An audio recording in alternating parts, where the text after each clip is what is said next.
So imagine trying to solve one of the most complicated, most explosive political puzzles of the 20th century, a full year before it actually blows up.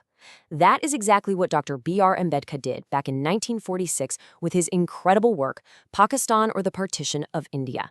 And let me tell you, this was not just another opinion piece. It was a full-on forensic examination of one of the most pivotal moments in modern history. Right from the get-go, Ambedkar knew his book was gonna stir the pot. Why? Because it absolutely refused to pick a side. He says it right here in the preface. The fact that neither side really claimed it as their own was, to him, proof of its impartiality. See, he wasn't out to make friends. He was trying to force everyone to take a hard, clear-eyed look at this huge issue, just laying out the facts without any fear or favor.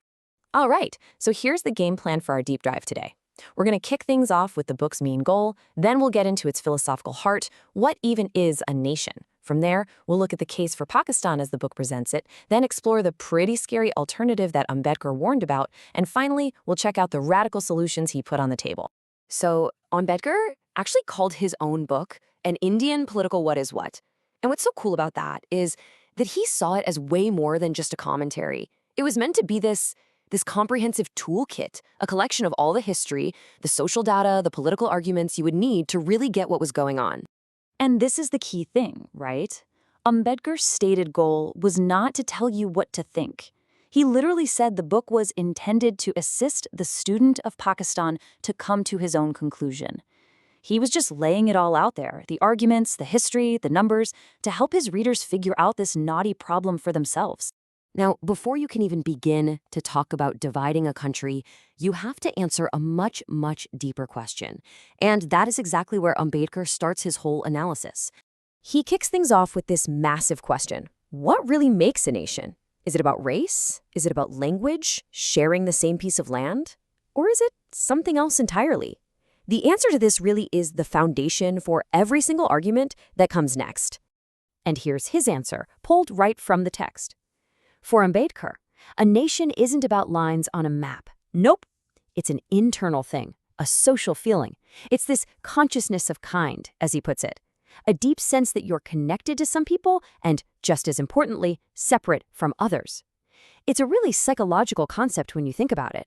And this quote he uses just nails the point. He brings in the French philosopher Ernest Renan to basically blow up all the common assumptions. Renan's argument? Hey, it's not about race or language. Think about it. The US and England speak the same language, but they're not one nation. Switzerland has multiple languages, but it's totally united.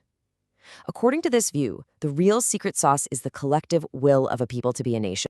Okay, so with that philosophical framework locked in, the book then starts to peel back the layers of the historical arguments that led to the demand for Pakistan, and it all traces this really profound shift in the status of the Muslim community in India. The analysis really paints this picture of a dramatic fall from grace. For centuries, Muslims had been the rulers. Then, under the British, they watched all of that just erode. Their laws were replaced, Persian was no longer the official language, and their prestige just vanished. The book frames the demand for Pakistan as a desperate attempt to escape a future where they saw themselves not just as a minority, but as a subject race ruled by the Hindu majority.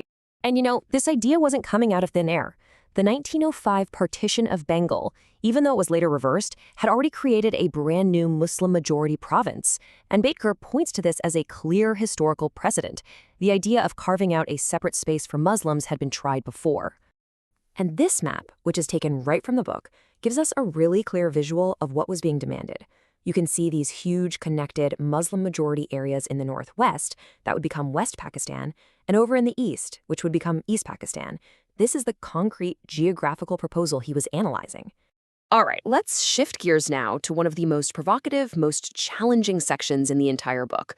Because Ambedkar doesn't just look at the case for Pakistan, he also gives this incredibly stark analysis of the alternative, a unified India with a permanent Hindu majority. Wow. I mean, just let that sink in for a second. This is an absolutely stunning quote from the text. Ambedkar pulls zero punches here. He flat out argues that a state based on Hindu social and religious principles, what he calls Hindu Raj, would be an absolute catastrophe for the country. And his reason why is just fundamental. So his argument was basically a collision of principles.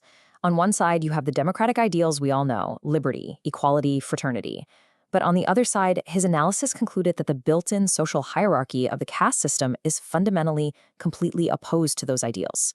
So in his view, a Hindu Raj could never, ever be a true democracy.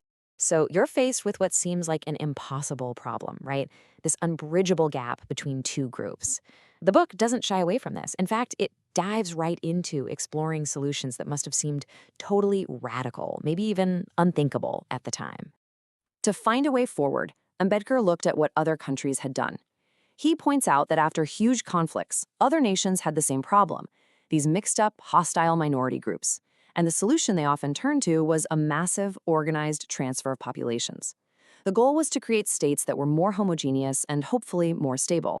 And just to give you a sense of the mind-boggling scale of what he was considering, the book brings up the population exchanges between Turkey, Greece, and Bulgaria. We are talking about roughly 20 million people being moved. This wasn't some minor suggestion. It was a solution of staggering proportions. But he felt he had to analyze it because, as he argued, considerations of communal peace must outweigh every other consideration. And in the end, this is where Ambedkar leaves his reader. After hundreds of pages of unflinching analysis, historical deep dives, and philosophical debate, he just puts it to you, this direct, raw, unresolved question. He gives you all the tools to think about it, but then he forces you to confront the enormous, complex, and painful choice that India was facing. A question whose answer, as we now know, would change the subcontinent forever.